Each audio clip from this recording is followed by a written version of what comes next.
Hey, welcome to my space. I'm Rihanna of 12th House Divination, and I'm going to do my first deck review today. I'm going to start out with the Bob's Burgers Tarot deck. I've got my little Coochie Copy Linda, keep me company. So, this deck was a one-time printing.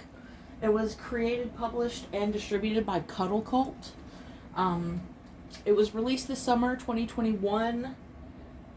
It may still be available for purchase, but it was a one-time printing. It cost me about $60, and it is a Rider-Waite style with 78 cards. It did not come with a little white book. So I have the packaging here. It's just cardboard. It's colorful. It's shiny. It's got a nice smooth texture, but it's light. It's not very thick. So packaging, not so great. The burger of the day is The Future Can't Be That Tarot Bull card deck. Comes with 78 tarot cards. And I've got the crystal ball in the back, and it does have a signature for the artist, A. Ross. I believe A. Ross is actually one of the owners of Cuddle Cult. Not 100% on that. So as I pull out the cards, they have a decent texture. They are smooth backed, not super shiny. As far as the card quality goes, I would prefer it thicker. It doesn't even seem to be as thick as like a playing cards. After use for a while, I can tell it's gonna wear quite a bit. So they're pretty thin. Cardstock's not great. Definitely could be better for the price. What's important to me too is the shuffle. We'll take a look at that in a second. First, I want to go over the major arcana. This was something I really appreciated about the deck. Pull these out. There's a lot going on in Bob's Burgers. There's so many characters and little plot devices and so many jokes going on. So the major arcana, it left a lot of room for symbolism to play with. So I've got Teddy as the Fool. Jean's a Magician. Got the High Priestess. So I really like these. They're major playing characters. Edith as the Hierophant. That's pretty perfect. Lovers. I really do like the major arcana cards. They're very nice. Everybody wants to see Louise. And then, of course, my favorite is Gale, the Moon card with Mr. Business. It makes me pretty happy. So, the next thing I want to talk about is the court cards and the numerical cards, the suit cards. I did have some difficulty with the court cards. The suit of wands, the wands are French fries. And I found that oftentimes the images do not correlate with the traditional Rider-Waite meanings. So that could stump a lot of new readers or people who rely on the little white book or rely on the meanings of the traditional tarot cards. Little King Trash Mouth. So what I do with these, because even as an experienced professional reader, I don't memorize every single card. I don't have all the symbols put together. I'm an intuitive reader. I read what spirit tells me. I channel, I read the messages that come out for me, and I understand that symbolism through divination is really about the meaning of the symbols to you. Spirit is going to speak to your knowledge. You don't have to go seeking an answer outside of what's already within your wisdom. So for these cards that give me difficulty because they're not the traditional meaning, they're images that are very simplistic. There doesn't seem to be a lot going on in them. So for that, I read intuitively, and I just look at what's going on in the card rather than trying to remember, what the Seven of Wands means. I go by the images.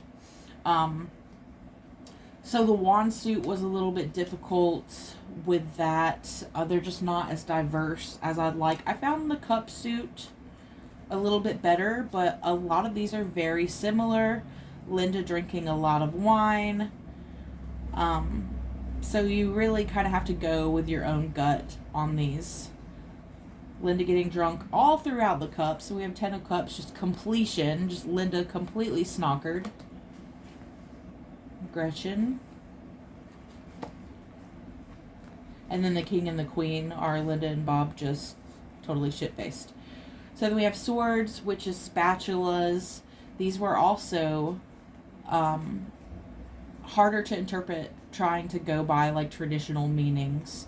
So rather than use these as Rider-Waite cards even, I really use them more like an intuitive oracle by going through what I see. And then the pentacles, see, very, very simple images, not a lot going on. My favorite thing about these cards is just knowing the lore. The fact that I know so much about Bob's Burgers because I'm literally obsessed gives a lot deeper meaning to the cards and the stories within them. When I go reading, I might look for little images that pop out to me, and if there's something small on here, it might speak to me in ways that it wouldn't speak to people who didn't understand Bob's Burgers lore and all the little things going on in the background. I was super excited about this deck. It's the only Bob's Burgers tarot deck I've ever seen. I snatched it up as fast as I could because it was a limited printing. I got it on pre-order, and I think it arrived in July. Something really important to me when it comes to tarot cards is the shuffle. I really want a pleasant shuffle. I want a good bridge. I don't want cards flying everywhere, even though they do sometimes. And I want to feel like there's not too much resistance and I can get a shuffle in. Some of my decks I can't. Now I have pretty small hands, so the tarot cards that are longer are kind of harder for me to shuffle. These are almost standard size. They might be, yeah, they look a little thinner than standard size. Let me give it a shuffle. See, I couldn't bridge it that time, so I had to fold them together. We'll try it again.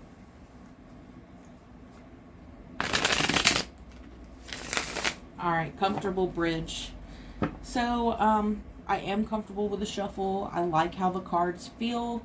I am concerned with the thinness of the card stock. Over time, that's going to be a pain in the butt. People have recommended that I just use these as show cards, and then you'll have a lot of professional readers or teachers that tell you, don't read with those silly cards, don't read with the novelty stuff, people don't take you seriously, you won't get as good messages, and I just don't find that to be true. I love to read all sorts of weird things. I read stuff that's not even tarot cards, so the funkier and sillier, the better, and that doesn't mean I'm going to get any less quality messages. So, on a 1 to 10, I would rate these cards a 7.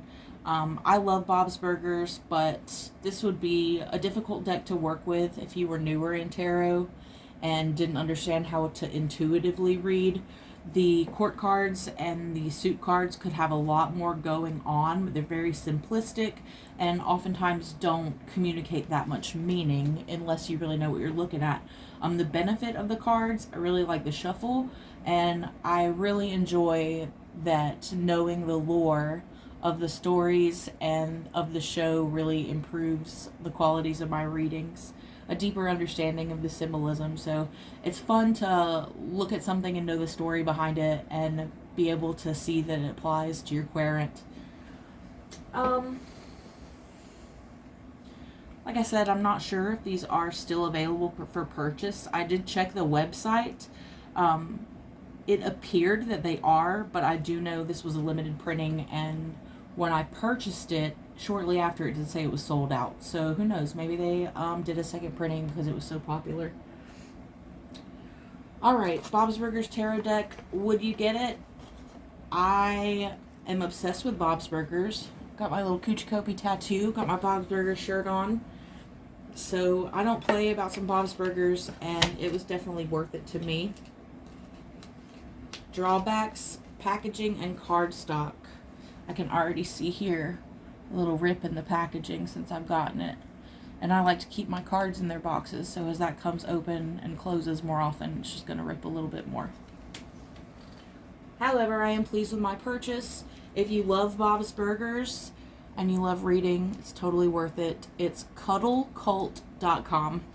Alright, thanks for watching my video. I'll be doing some more readings and definitely some more deck reviews in the future. So